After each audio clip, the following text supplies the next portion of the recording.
Om Tavagatamritam Taptajivanam Gavibiliditam Galmashapaham Shravanamangalam Shrimadatatam Bhuvi Gridanti Ye Buridajanaha. O Lord, your nectar-like words stop the burning misery of afflicted souls. Your words, which the poets have sung in verse, vanquish sins forever. Blessed are they who hear of your vast glory. Blessed indeed are those who speak of you, and how unparalleled is their bounty. Jai Ma. So, tonight we're continuing. Last week we finished chapter 4. It was 2 weeks. It was a very dense chapter, a lot of subjects covered.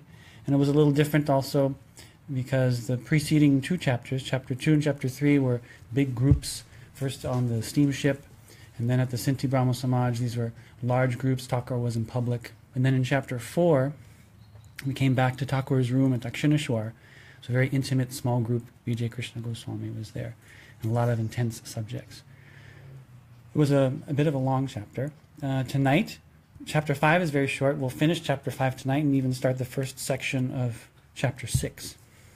But this is also in Thakur's room, again, a small, intimate gathering in Thakur's room. And tonight, we will see Rakal. We'll meet Rakal. So Rakal, Rakal Chandra Ghosh, at this time he was about 20 years old. He was born in 1863, so he's 20 years old. When he was 12, his family moved to Calcutta, and that's where he met Swami Vivekananda. They became childhood friends. And it was Swami Vivekananda, Narendra, who got him to join the Brahmo Samaj. And then, as was the custom then, when Rakal was 18, his family had him married.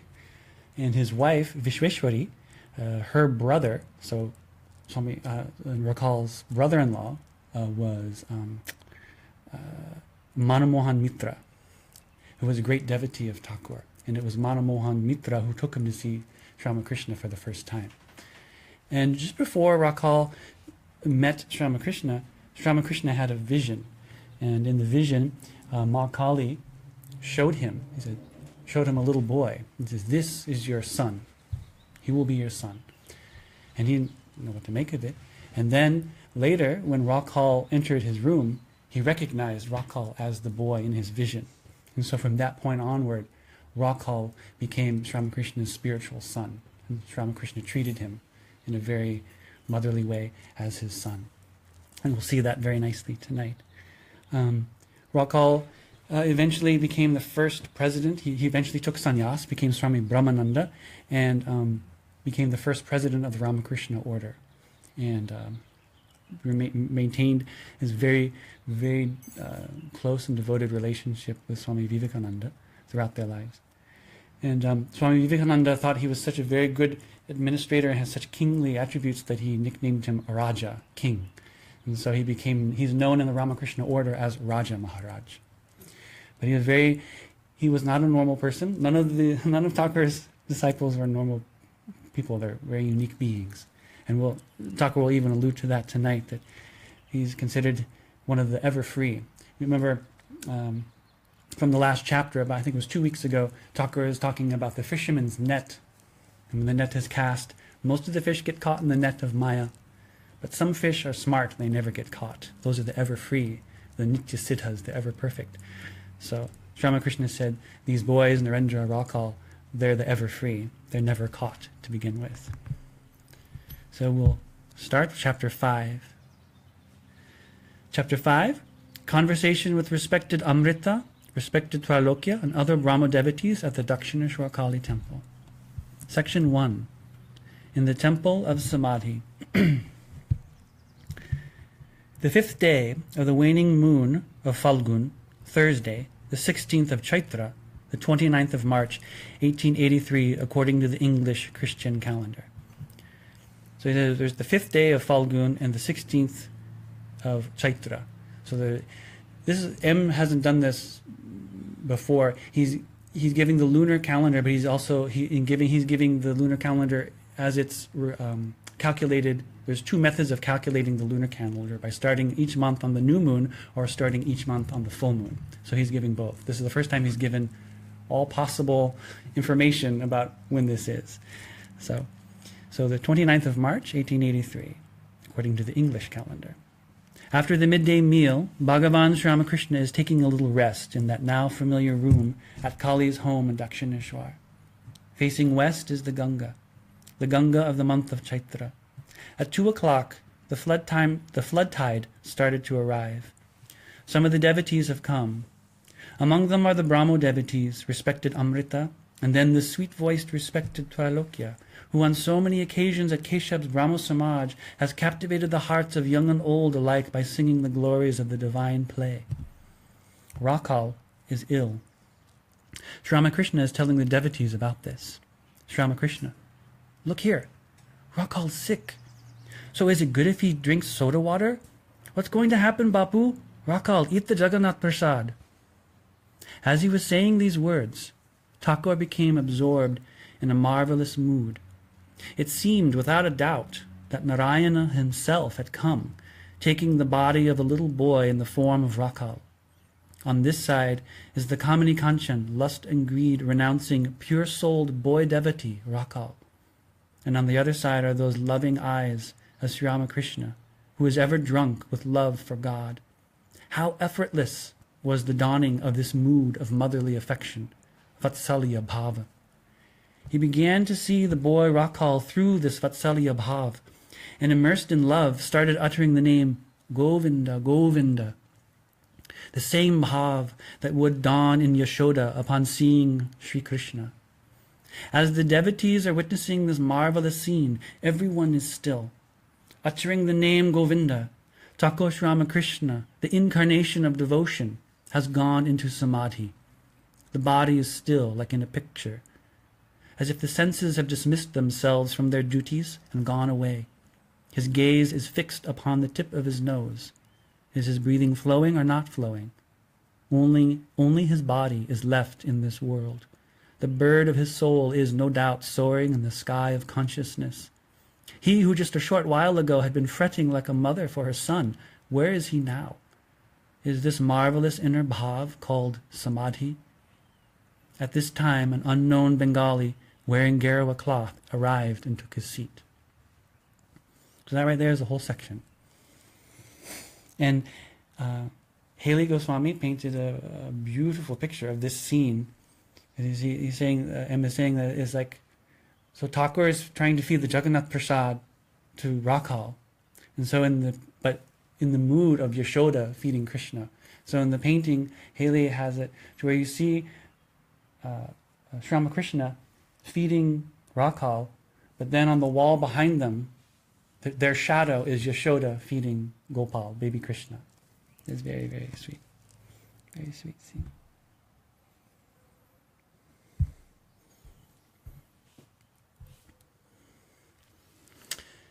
Then chapter 5, section 2.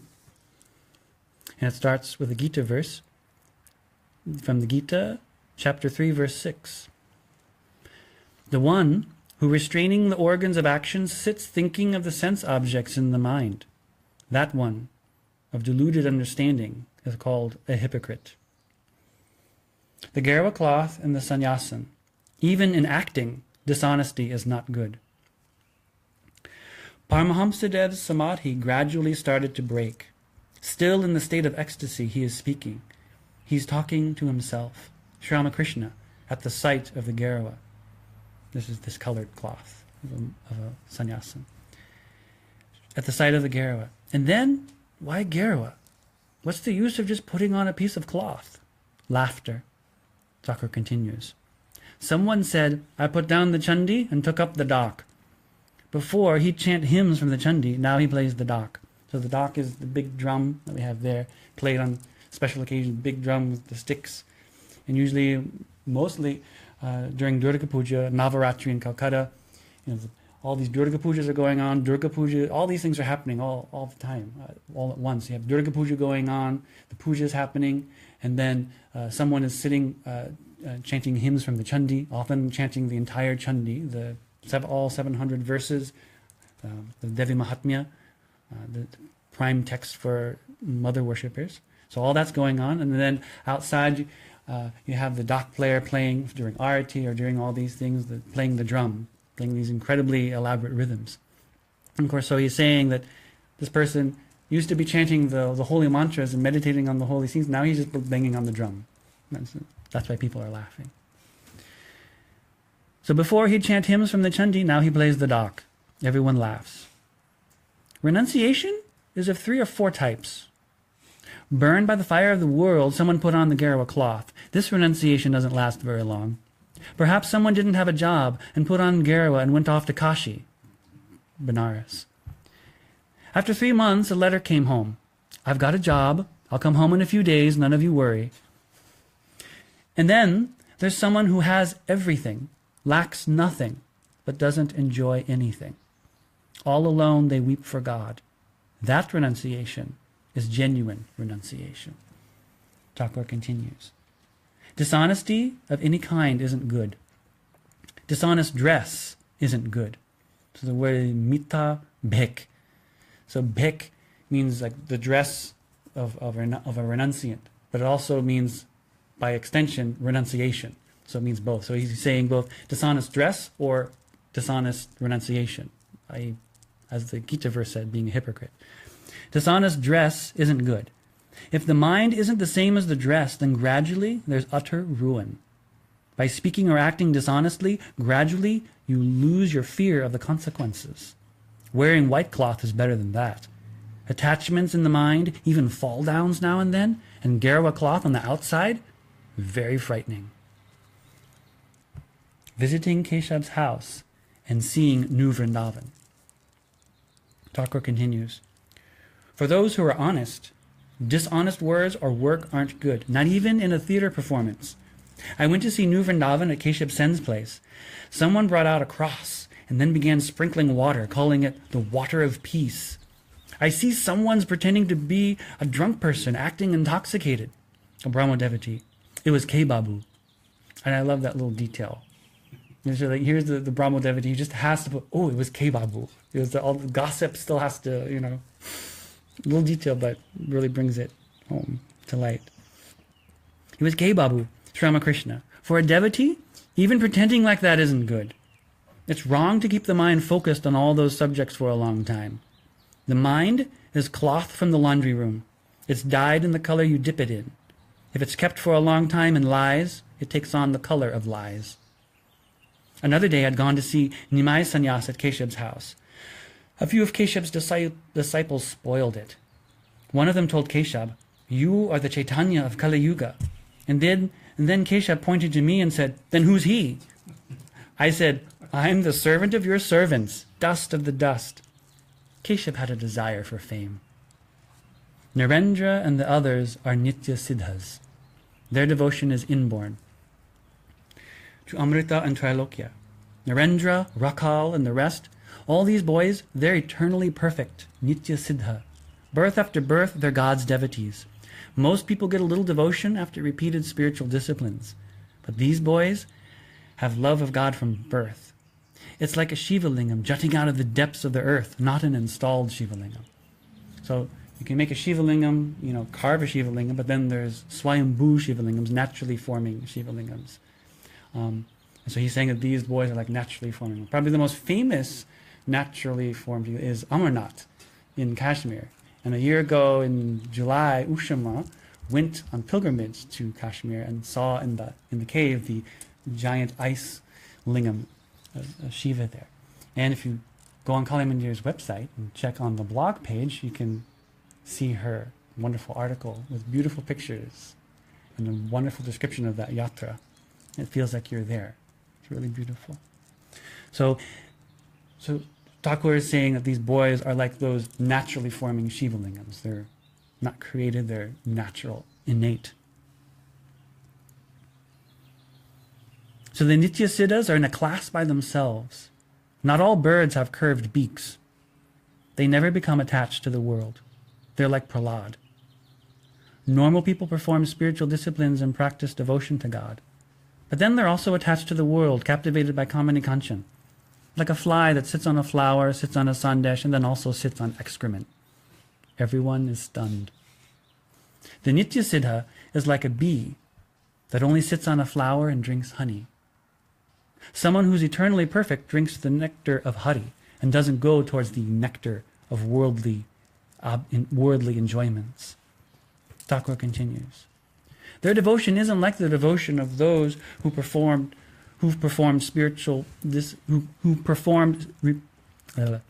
their devotion isn't like the devotion of those who've performed repeated spiritual disciplines.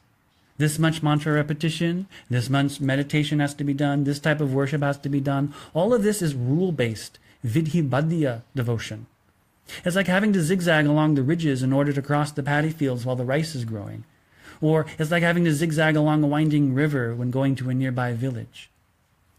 Passionate devotion, raga bhakti, loving devotion, prema bhakti, is loving God like one of your own. When this comes, none of these prescriptions remain. Then it's like crossing the paddy fields after the harvest. You don't have to use the ridges. Then it's enough if you just go straight in one direction. When a flood comes, you don't have to zigzag along the winding river. Then above the fields, the water's as high as a bamboo pole. It's enough if you just go straight across by boat. Without this raga bhakti, this longing and love, God isn't attained. Samadhi tattva, savikalpa and nirvikalpa. Amrita. Revered Sir, what do you feel in this state of samadhi? Sri Ramakrishna. You've heard of how a cockroach, by thinking of a mud beetle, turns into a mud beetle? You know what it's like? It's like when a fish is taken from a pot and released into the Ganga. Amrita. Not even a little bit of I remains? Sri Ramakrishna. Yes, usually a little bit of my I remains. A little speck of gold. No matter how much you grind down gold, still a little speck of gold remains. Or it's like a big fire and its spark. Outer consciousness goes away, but usually she keeps a little bit of I for pleasure. If I and you remain, then there's taste. But sometimes she erases even that little bit of I. It's called Jada Samadhi, Nirvikalpa Samadhi. What that state is at that time can't be spoken of with the lips. A doll made of salt had gone to measure the ocean, went in just a little bit and then dissolved. That becomes one with it. Tada karat karita. Then who's going to come up and deliver the news about how deep the ocean is? And that's the end of chapter 5. So we'll start one section of chapter 6. So that was, I think, March 29th. Now we're going to jump, I think, to July 22nd of 1883. So I checked, and there's 18 diary entries that take up 72 pages in the Gospel of Sri Ramakrishna that M has skipped. And he's jumped now to this. So, again, we don't, why he's done, we don't know. But anyway, it's very interesting that he's 72 pages worth of meetings, as encounters with Thakur in between, and he's skipped over them, and he wants to go to this scene next. So this is chapter 6. Conversations in the Dakshineswar Kali temple on the subject of Brahma Tattva and Adya Shakti. Talk of Vidyasagar and Keshav Sen. Section 1. Jnana Yoga and Doctrine of Nirvana. Pandit Padmalochan and Ishwar Chandra Vidyasagar. It is the third day of the waning moon of Ashat, the 22nd of July, 1883, according to the English Christian calendar. Today is Sunday, and the devotees have come again to see Sri Sri Paramahamsadev. They usually cannot come at other times. On Sundays they have leisure. Adar, Rakhal, and Master, M, arrived here by carriage at about 1 or 2 o'clock in the afternoon. Thakur Sri Ramakrishna was resting a little after eating. Mani Malik and a few devotees are also seated in the room. East of the vast courtyard of Rasmani's Kali temple is the temple of Sri Sri Radhakanta and the temple of Sri Sri Bhavatarini. To the west are the 12 Shiva temples. Just north of the row of Shiva temples is Sri Sri Paramahamsa's room. West of the room is the semicircular veranda. There he would stand facing west and watch the Ganga. On the land between the embankment on the Ganga and the veranda is the temple flower garden. This garden extends quite far, up to the parameter of the grounds in the south, to the Panchavati in the north, where Thakur Sri Ramakrishna practiced austerities, and up to both entrances to the grounds.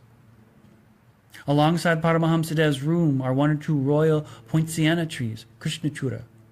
Nearby are gardenia, cuckoo eye flower, Kokilaksha, and white and red oleander. On the walls of the room are pictures of gods and goddesses. Among them is Peter drowning in the water and Jesus raising him up by the hand. Even that picture is here. Also there is a stone statue of Buddhadev. He, Thakur, is seated on the bed facing north. The devotees are seated on the floor, some on mats, some on carpets. Everyone is looking with one pointed focus at the blissful form of the Great Soul. Not too far from the room, along the western embankment, the holy waters of the Ganga are flowing southward. In the rainy season, her current is strong, as if she is eager to reach and merge with the ocean. Along the way, she but once glimpses and touches the Great Soul's temple of meditation, and then moves on. Respected Mani Malik is a senior Brahmo devotee, between 60 and 65 years of age.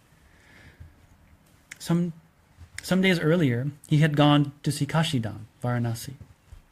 Today he has come to see Thakur and is giving him an account of his Kashi tour.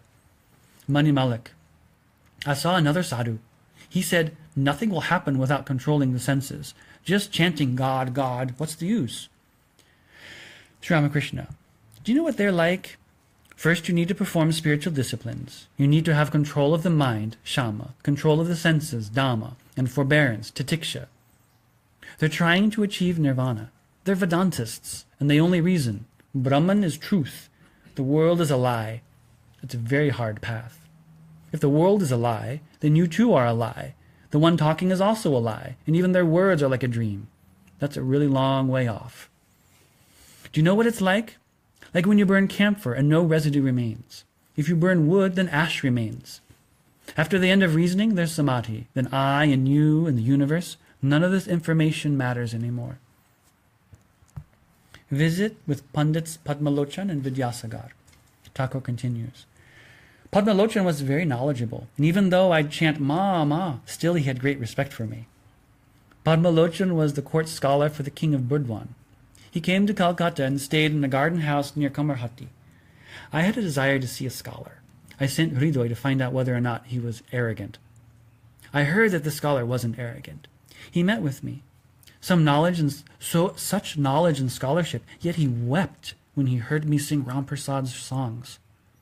I've never gotten as much happiness anywhere else as I did in that conversation. He told me, give up the desire for the company of devotees, or else the different types of people will cause your downfall. He had carried on a written debate with Utsavananda, Vaishnavacharan's guru. Then he told me, please listen a bit. There was a scholarly debate. Is Shiva great or is Brahma great? Finally, the Brahman scholars questioned Padmalochan. Padmalochan's so simple. He said, my ancestors going back 14 generations have seen neither Shiva nor have they seen Brahma. Hearing about my renunciation of Kamini Kanchan, he said to me one day, why have you renounced all that? This is money, this is dirt. This sense of difference arises from ignorance. What could I say? I said, who knows, Bapu? I don't like money and all that. Vidyasagar's compassion, but the gold inside is covered. Thakur continues. There was a scholar who was very arrogant. He didn't accept God's forms. But who can understand God's actions? She showed herself in the form of Adya Shakti. The scholar remained unconscious for a long time. After regaining consciousness a little, the only sound he could make was this. Ka, ka, ka. That is Kali. A devotee. Revered sir, you've met Vidyasagar. What did you think of him? Sri Ramakrishna. Vidyasagar has scholarship, he has compassion, but no inner vision. There's gold hidden inside. If only he'd discover that gold. So much of all that external work he's doing would decrease and ultimately would be given up altogether. God is inside, within the heart. If he could understand this idea, then his mind would go into his meditation and contemplation on her alone. Some develop renunciation after performing selfless actions for a long time, and the mind doesn't go in that direction. The mind becomes covered with God. The kind of work that Ishwara Vidyasagar is doing is very good. Compassion is very good. Compassion, daya, and illusion, maya, are very different. Daya is good, maya isn't good. Maya is loving only your relatives, wife, son, brother, sister, brother's son, sister's son, father, mother, loving only them. Daya is loving all beings equally. So we'll stop there and continue next week. Jai.